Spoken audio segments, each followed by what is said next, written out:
Xor mayli. Bismillah. Tak, 1 metrlik fundamentlar уже tayyor. Kolonnalarga armaturalar ham tayyor. Inshaalloh. Bu to'ys 1 metrlik podushka edi, esinglarda bo'lsa. Teglari preslangan edi. Hozir kolonnalari.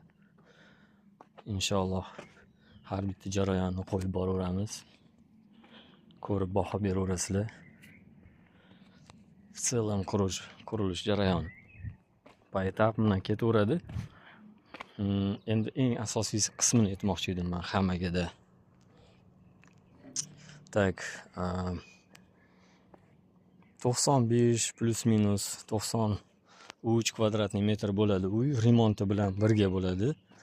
Tayyor holati $75,000 2 qavat bo'ladi. Inshaalloh har bitta joyida, har bitta etajda hojatxonasi bo'ladi. Birinchi etajda o'sha vannasi yoki dushi bo'ladi. Общий 4 ta xona bo'ladi. Shunaqa uy qidirgan odamlar titizi kelgan, bu yog'imiz selxoz, bu yog'imiz Yunusobod, bir qadam bo'lgan joylarda qiziqgan, yaqin tanishinglar bo'ladigan bo'lsa, jo'natib qo'ysanglar bo'ladi. Bemalol bor yo'q 5 ta dona qurilyapti. Hozirdan o'sib bitkizsanglar, bittasiga a'zo bo'lasizlar inshaalloh.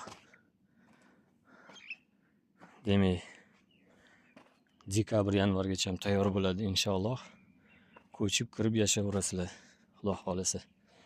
Xuddi shunaqa uy qidirgan, mana shu atroflardan 90-95 kvadratniy metr bo'lyapti. Bu demak, to'rxonalikni почти kvadratniy metri. Shunaqa uy qidirgan $75,000 ga tanishinglar, yaqin bilishinglar, shu hamkasbinglar bo'ladigan bo'lsa jo'natib qo'yasizlar. Like bosish esinglardan chiqmasin. Mabodo kimdadir qanaqadir savollari bo'lsa, to'g'ri aqlimiz yetganicha javob beramiz bemalol. Hammaga xayrli kun. Salomat bo'linglar, charchamanglar.